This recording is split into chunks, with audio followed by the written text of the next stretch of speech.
meu querido, vamos falar de uma coisa bem legal? Vamos falar sobre grafite? Eu tenho certeza que você vai gostar dessa aula. Vamos lá? Bom, o que nós entendemos por grafite? Grafite vai ser um tipo de inscrição feita na parede. É a produção de desenhos em locais públicos. Surgiu aonde? Surgiu nas ruas de Nova York durante a década de 1970 e é um dos componentes do movimento americano, que é o hip hop, que dentro do hip hop você tem o rap, que é a música, breakdance, que é a dança, e os grafites, que são os desenhos. O grafite vai abordar o quê? O grafite é uma crítica social e que questiona e vai dar voz a grupos que não têm acesso, né? Que vivem à margem da sociedade. A palavra grafite, ela quer dizer pintura em carvão. Então, se a gente for parar para pensar por esse campo de visão, o grafite ele surge desde lá da pré-história. Por quê? Porque foi a primeira forma de manifestação artística onde esse ser humano, né, ele teve a necessidade de colocar ali na parede aquilo que ele estava vendo, que ele estava sentindo, que ele estava percebendo do tempo em que vivia. Tá? Aqui nós temos um grafite de Kate Haring, de 1958, que nasceu em 1958, faleceu em 1990, onde você tem alguns elementos, alguns desenhos que lembram um pouco os desenhos da pré-história. Claro, de uma maneira mais moderna, a questão dos movimentos desses elementos, a integração entre todos eles, entre esses seres humanos que ele desenha e essas outras linhas, tá? Sem falar na cor, né, pessoal? Bom, aqui nós temos dois grandes nomes do grafite. Você tem o Jean-Michel Basquiat,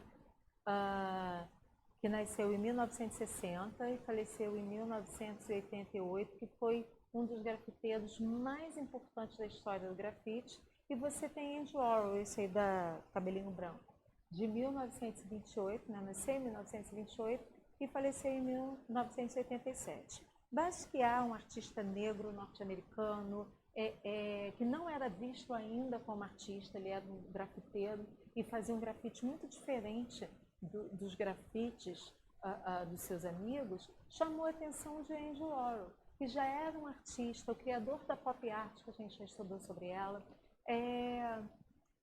que tinha uma notoriedade no meio das artes, e Andy Warhol propõe a Basquiat com que eles façam uma série artística, Basquiat com seus grafites, Andy Warhol com a sua pintura, que eles façam uma série para ser exposta nas galerias dos Estados Unidos. Essa aqui são imagens dos primeiros grafites, onde eles faziam esses primeiros grafites lá na década de 1970, nos trens. Ao contrário aqui do Rio de Janeiro, que o nosso metrô só anda em linha reta, né? Servindo a uma parte geográfica da cidade, e os trens servindo a uma outra parte da cidade, geográfica da cidade. Em Nova York existe uma integração, né, na cidade entre trens e metrôs. Então esses trens, esses metrôs saíam desses guetos nova-iorquinos, grafitados ou pichados, né, porque o primeiro embrião do grafite foi a pichação, certo?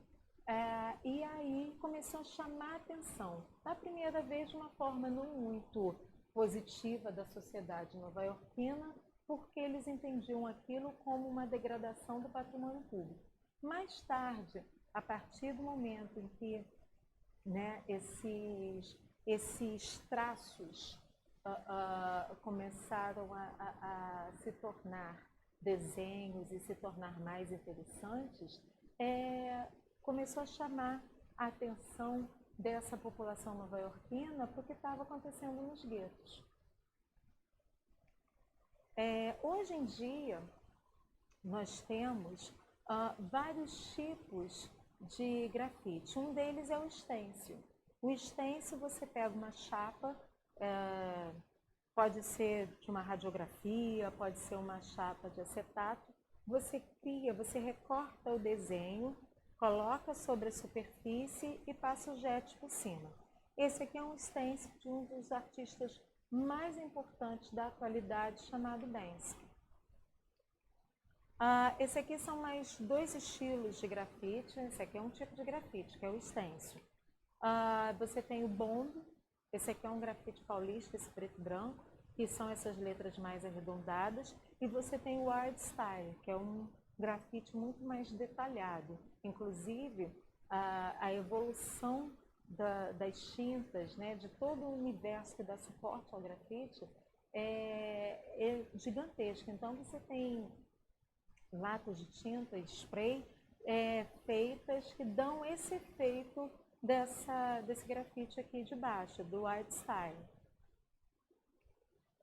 Você tem o grafite em 3D, como esse aqui que vocês estão vendo. E você tem as pichações, né, que é o ato de escrever ou rabiscar no muro, fachadas e edificações.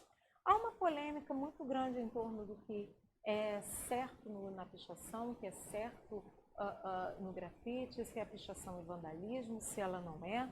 E você tem nas nossas leis o seguinte, isso aqui eu vou falar pela lei, certo? Então, a pichação, segundo a lei 9.605/98, o artigo 65, as pichações fazem parte de crime contra o ordenamento urbano, patrimônio cultural e meio ambiente. Quem comete esse tipo de crime, segundo a lei, deve receber detenção, variando de 3 meses a 1 ano, além de pagar multa. Grafite. O grafite, segundo o parágrafo inciso 2, não é considerado crime, caso tenha o objetivo de valorizar um patrimônio, seja ele público ou privado, desde que a prática seja aprovada pelo proprietário, no caso de um bem privado, ou pelo órgão responsável, se for um bem público. Na arte, isso aqui a gente falou enquanto a lei, então a pichação é vista como um vandalismo, segundo a lei, e o grafite, se for permitido, se for consensual, segundo a lei, tudo bem. Dentro das artes, você tem uma aceitação da pichação como sendo uma manifestação artística. E hoje em dia você tem um novo estilo de pichação, tá? Inclusive, a pichação como sendo algo que vai cobrir, né, aquele prédio, aquele muro público, vamos dizer assim, de uma maneira dentro dos estilos, né, dentro dos elementos visuais artísticos que a gente já estudou aqui. Bom, pessoal, o trabalho é o seguinte, vocês terão 2 trabalhos para fazer. Trabalho número 1.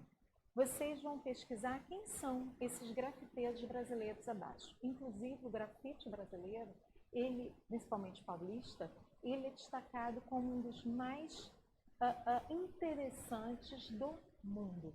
Então, vocês vão pesquisar sobre esses grafiteiros. Eduardo Cobra, Nina Pandolfo, representação feminina em um pedaço, Nunca, que é o Francisco Rodrigues da Silva. E os gêmeos, que são os irmãos Otávio e Gustavo Pandolfo.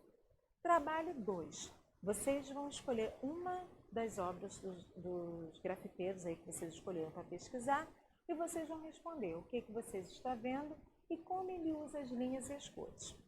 Nono ano, olha só. Nono ano, né? Então, não precisa copiar Ctrl+C, Ctrl+V, não. Tá? Coloca a cópia de palavras de vocês, certo? Estarei esperando os trabalhos lindos e maravilhosos de vocês. Assim, no caso de dúvida, qualquer coisa que vocês precisarem, no Clesep ou no chat do Teams, tá? Beijos!